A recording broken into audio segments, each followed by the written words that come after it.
شروع کوم په نامه د خدای چې ډېر بخښونکی او مهربانه دی. منم چې دلته د انصاف تله کږه وږه ده. منم چې دلته د اسونو باچایي جوړه ده. منم چې دلته کې بې مخو ډېر مخونه وکړل. منم چې دلته کې د یری او تیرو راج دی. منم چې دلته کې تعظیم او مروت دوکه ده. منم چې دلته کې ضمیر هم په پیسو خرڅېږي. خو زما ګرانه مسافره یاره، د خپل جنت وطن نه لرې یاره، دا د څلورو موسمونو وطن، دا د شینکو شینکو باغونو وطن، دا د سپرلو او د ګلونو وطن چې چرته هېرې نه کې جانانه خپل وطن ته راشه. د بیټک ټي وي ډېرو زیاتو قدرمنو کتونکو اوریدونکو، زه یم محمد عبید خان او ما سره زما کشر ورور حمزوي یوسفزی دی او پروګرام دی ادراک د ژوند او جانان. موږ د پښتنې ټولنې هغه پوهه خلکو سره کینو، د هغې نه ځان پوهیو په ژوند باندې او د دې ځای په کلتور، د دې ځای په هنر، د دې ځای په شعر او د پښتنو دپاره ګټورې خبرې د هغې نه او د هغې د ژوند چې کومه کیسه ده هغه تاسو ته در رسوو. نن موږ خپل ګران مشر او د پښتنو ویاړ نظار یوسفزي صاحب سره ناست یو. تاسو ټول یې پیژنئ ځکه نور تعارف نه کوو. او موږ سره د دې شاه منصور کلي زموږ یو بل مشر ښه پوه انسان یا ګلجان یوسفزي صاحب هم موږ سره ناست دی. نو لالا سره به خبرې کوو، اترې کوو. خو حمزوي ډیره زیاته مننه د بیټک ټي وي ډیرو ګرانو قدرمندو لیدونکو او خوږو اوریدونکو. څنګه چې تاسو ته پته ده چې وخت په وخت مونږه ستاسو دپاره داسې پروګرامونه راوړو چې په هغې کې د دې خاورې، د دې سیمې، د دې وطن هغه زیرک فکرونه چې د دې خاورې په سیاست، په ادب، د دې په کلتور او په دې په هر اړخ باندې یو خپل نظر لري، د هغې نظرونه تاسو سره شریکو. نن هم څنګه چې عبید صاحب وویل چې زمونږ بار بار دغه اعزاز مونږ ته حاصلېږي چې د نظار یوسفزي صاحب غونډه کې داسې نور ګڼ شمېر مشران، پوهان چې په دې خاورې په غم غمجن دي او دغه ساندې سندرې کړي دي او د دې دغه غم جاړي. نو مونږ د نظار صاحب د بیټک ټي وي د خوا ډېره زیاته مننه کوو چې مونږ له مو په مصروفه وخت کې وخت وباسه. خپل وطن ته بخیر راغلی. ډېره مننه اول ستاسو د مقدمې نه چې تاسو ووایئ دغه ټولې څیزونه خو په ما په ځان کې نه ښکاري، خو ستاسو ډېره زیاته مننه کوم چې زه هم د دې جوګه وګڼلم چې دومره ښکلي پروګرام کوم مېلمه کړو. ډېره زیاته مننه. لالا څومره ژوند نوم بهر تېر کو؟ ما 30 کاله تېر کړل. په 1983 کې زه تللی وم. هغه وخت سره دا وطن کې ډېرې اجزاې بېروزګارۍ وې او ډېرې نیمګړتیاګانې وې، ډېر ارمانونه، ډېر خوبونه مو له ځان سره وړي. نو ما 30 کاله تېر کړل، خو ما ته داسې ښکاري چې د مسافرۍ څه سر نشته، ځکه چې څو پورې ژوند دی نو د ژوند د اخري سلګۍ پورې مسافري ده. که ته غواړې چې په حیا عزت په دې خپل وطن کې ژوند تېر کړم، په خپلو بچو سبقونه ووم او د شته د پلار نیکه چې راته څه لږ ډېر پاتې شوي دي دا بچ وساتم، د هغې لپاره په ځان خامخا سخته تېر د خپل وطن نه بهر یو ورځ تېرولو، یو لحظه تېرولو هم ډېر ګران دي په مسافرۍ کې. خو موږ عبید جان او حمزوي صاحب هلته پاتې شوی دی. موږ هلته داسې یو ماحول ځان ته راجوړ کړی چې د وطن هغه ښکلاګانې هم هلته ځان ته راجوړې کړي په څه ناڅه شکل کې. ادبي مجلسونه کېږي، سیاسي مجلسونه کېږي، کلتوري مجلسونه کېږي او دغسې سیاسي بنډارونه پکې کوو، یو بل سره بحثونه مباحثې کوو. نو هغه خلک چې څنګه مسافري کوي چې بس یو کال مسافري ده او دا په دې انتظار چې په پلانکي تاریخ په بیا واپس پاکستان ته ځم. نو موږ نه، موږ د دې وطن د مسلو نه او ستونزو نه د خپل کام نه ملته هم ځان خبر ساتلی دی. څنګه چې ستاسو د سترګو نه یو اوښکه د دې وطن دپاره رابهیږي، نو یو اوښکه زموږ هم رابهیږي. نو بالکل د وطن سره داسې چې یو پکې نه، خو داسې وګڼئ چې موجود یو پکې بالکل نه. د هرې خبرې نه ځان خبر ساتو، د خپل علاقې نه، د دې سیمې نه، د دې کې چې تاسو ادبي هلې کوئ، سیاسي هلې کوئ، د ادبي ټولنې څه کوي، دې خو په یو جوور نظر باندې ګورو او خوشحالي. ډېره زیاته مننه کوو نظار صاحب. خبرې اترې به رواني، د ادب خبرې به هم کوو، د شاعرۍ خبرې به هم کوو، ځکه چې تاسو ته د پته یې مینهوالو چې نزار صاحب هغه یوه رابطه ده چې هم د شاعر هم د سندرغاړي هم د سیاستدان د هغوی په منځ کې موږ ته یو که غټه رابطه ښکاري نو هغه نزار یوسفزی صاحب دی یو غټ لینک دی نو په سیاست به هم خبرې کیږي زما یوه پوښتنه دا ده چې تاسو په پردي وطن کې د متحده عرب امارات کې دغه خپله ژبه خپل ادب خپل کلتور او خپل دغه هر څه مو داسې ژوندي ساتلي دي نو څه مشکلات خو درته نه دي پېښ شوي دې کې خو ډېرې ستونزې شته دلته چې پښتنو کې یا په عامو خلکو کې خلک کم کار کوي او دې ته ګوري چې دې ګټه سره د دې نه ماته څه نقصان نه دي نو ماته شخصي څه ګټه راځي خو زه راته ووایم چې دې نه شخصي ماته ګټه شته نن که ته راغلی کابر جان راغلی که رامیا صاحب ناست دی نن تاسو ما سره مرکه کوئ ما کې هېڅ خوبي نشته قسم دی که په ما کسی قسمین ولپین درته ویم که ما نه سړی جوړ کړی دی د خپل وطن د خپلې خاورې مینې که زما په زړه کې د پښتو مینه نه وی ما زړه کې د پښتو مینه او ما کتابونه ولوستل ما خو تعلیم نه دی کړی ما کتابونه ولوستل نه ما نه دی کړی تعلیم ما باقاعده کم پوهنتون نم سبق نه ما خو باقاعده تعلیم نه دی کړی خو ما بیا وروستو زه د ترقي پسندو خلکو سره مې ناسته ولاړه وکړه ډېره لویه سټډي مې ګلجان صاحب ته پته ده چې هلته شخصي په اماراتو کې د ټولو نه لویه لایبرري ما لرله 3.5 کتابونه پکې او دا ټول په سیاست او په د پښتو ژبې چې به دلته څنګه کتاب چاپ کېده یا به کل میګزین دا دلته راوتېده پښتو ژبې دا به ما ټوله راوته او میا صاحب ته پته چې ما دا کتابونه داسې نه چې چاله نه ورکول زه نن هم تا ته په دعوې سره خبره کوم چې کوم شاعر او ادیب دی هلته کې او د کتاب لوستو شوقي دی د هغه د سر بالښت ته وګوره نو خامخا به یو کتاب داس 2 کتاب افراطي چې هغه به زما نوم پرې لیکلی شوی به ما هغه ته رسولی نو ما دغه د پښتو ژبې او د پښتو ادب او دې وطن سره مینې زما نه سړی جوړ کړل نو ما که نن 2 کسه پیژني او که 4 کسه مې پیژني زه وایم دا پښتو د رحمان بابا جبر دا د حمزه بابا جبر دا د خوشحال خان خټک غونتې نر سړي جبر دا د غني خان غونتې ډېر سپېڅلی سړي جبر په خدای ته صرف د خپلې ژبې سره دې سره علالي پاتې شه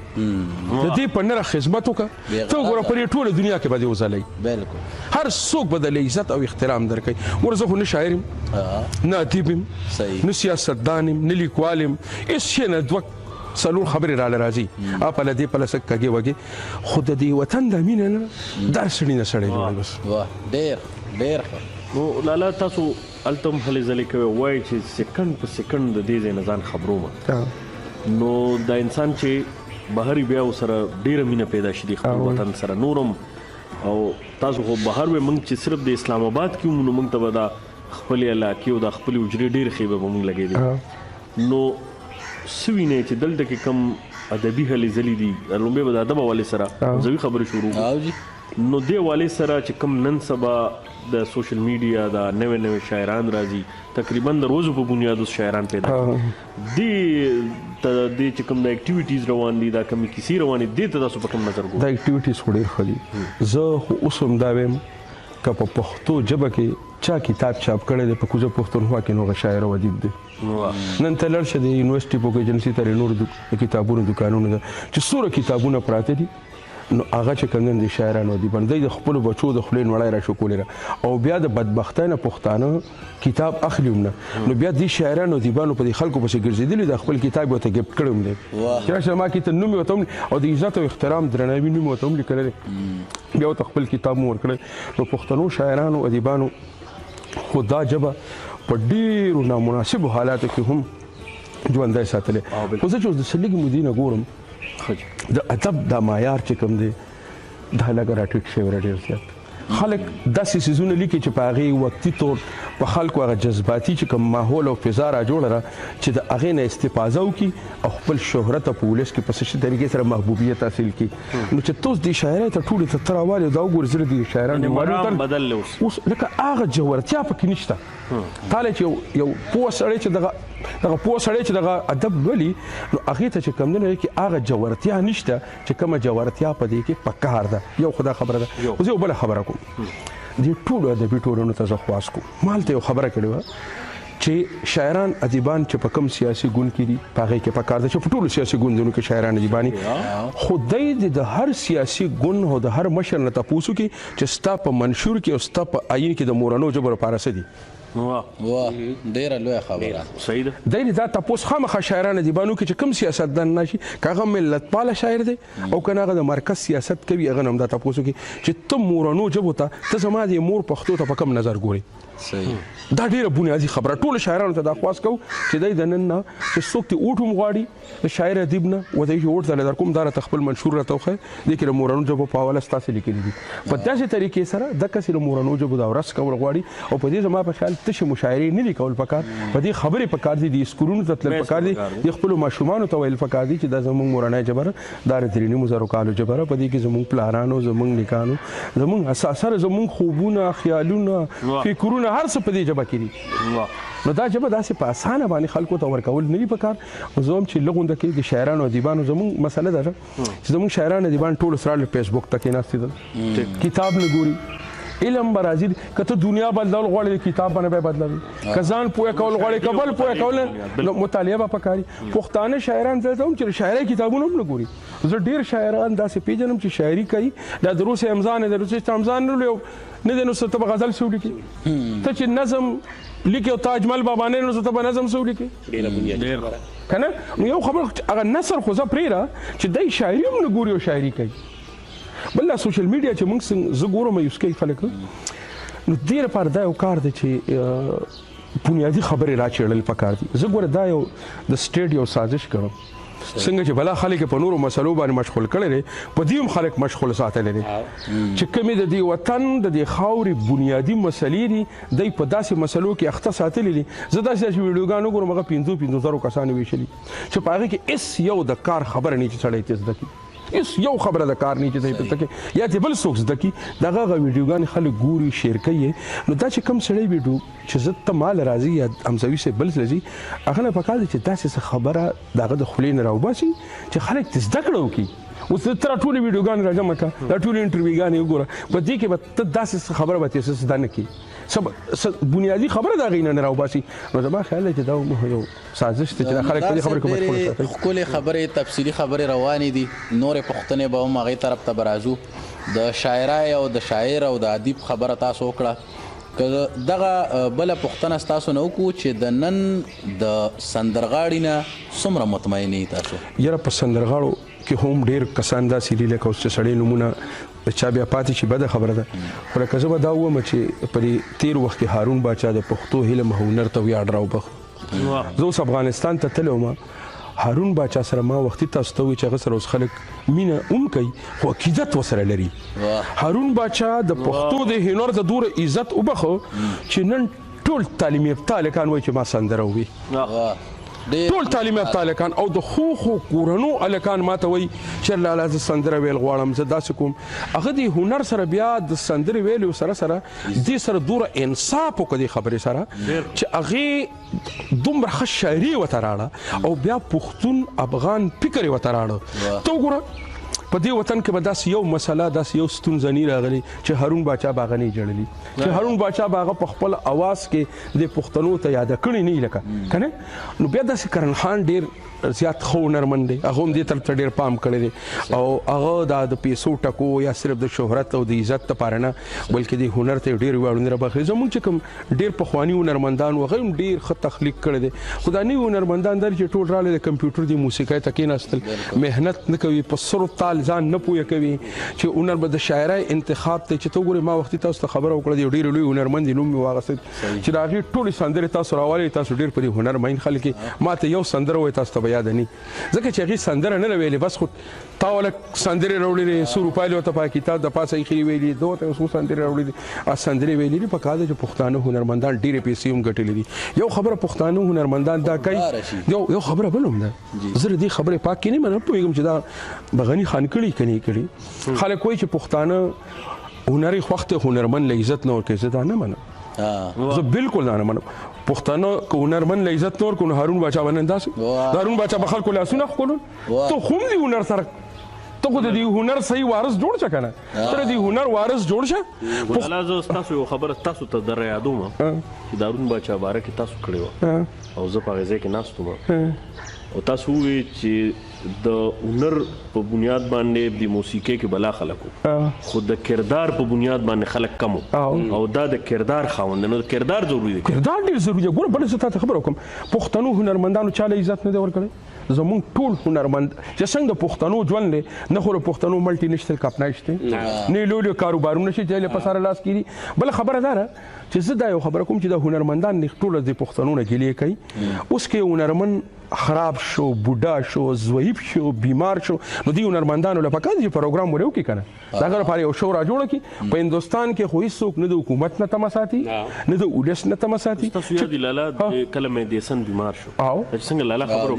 نو جگجیت سنگ هغه لالته کې پروګرام وکړو او دا چې څومره موعظه وشو راغی شو هغه مې دیسن لرول. په هندستان کې د اردو ژبه کې دا هنرمند آسان خبره ده د اردو ژبه هم دغه څه کوي. ته ماته وایه کنه رحمت ګل استاد بیمار دی، بوډا دی، ضعیف دی، هغه ته مدد او د کومک ضرورت دی.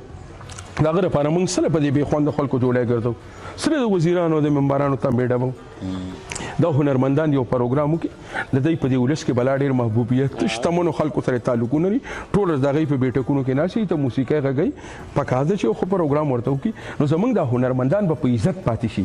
دوی درناوی به په خپل ځای پاتې شي. په ځای د دې چې موږ د دوی تصویرونه او دوی جاړي او خلکو ته ویډیوګانې پیش کوو چې ګوره ډوډۍ ورکره نشته، ګوره چای ورکره نشته، ګوره په داسې کټ کې ناست دی. زما په خیال دا د ټولو نه لویه ذمهداري د دې هنرمندانو په خپله ده چې دا سینیر هنرمندان د دوی د ستاینو پروګرامونه را جوړ کړي او دوی سره مدد او کومک وکړي. نو ګوره که تاسو ګورئ د مخکې ورځو کې څونه لویه هنرمنده وفات شو، د هغې په جنازه کې وایي چې 2 هنرمندانو دا ما خبره کړې ګوره 2 هنرمندانو تاسو خپله صرف 2 تاسو ګوره پښتانه خو ما تاته ووایي چې پښتنو عام پښتنو ژوند څنګه دی چې څنګه پښتانه دي هغه بجلیګرو سات خبره خدا شي به مطلب داري لکه هنرمند می کنه لکه نو د عام پښتنو په دې ژوند کې کم ډیر د عزت او د درناوي ژوند دی چې هنر بل دا کار دی چې د هنرمندان ټول عمر سټیټ پالي دا د سټیټ ذمہ داری ده چې زما جبشت کی دا د سټیټ ذمہ داری ده چې زما هنر او زما پنته ودا ورکی نو ته د پښتو ټلویزیون په دې وطن کې نه پریری خلکو څخه تیار لیسنسونه ته په دې وطن کې پښتانه داسې سوچ او فکر لري تر پښتو ټلویزیون نه پریری او د ټلویزیونونو مسله سره د پښتو دارته هم چې د ټلویزیونونو مسله پروډکشن باندې کړی یو هنرمند غریب باول سندره وای بیا به دغه په لکونو روپو ویډیو جوړ کی بیا براړي د ټي وي پروډوسر لغله په مینت ورکی چې دا عثمان ته نه خپل ټلویزیون نه شرکه نو د یو ول خو ته ګوره د پښتو ډرامه ختم شو ولې ختم شو د پښتو یو ټلویزیون پروډکشن نه کوي دا چې دای کې میلر سیډ ډرامې جوړي دغه ته پر اعتماد کې یو ځای بل نه ناسي اگر اړي هغه په چلی نو خبره دار چې د پښتو د ټي وي ګانو زنه منم چې پښتو جبه ته کمډي لزیاته ودا ور کړی دا ور کړی دا نه د پښتانه جبه زده کوي هغه خپل پښتو نه وردي اوکی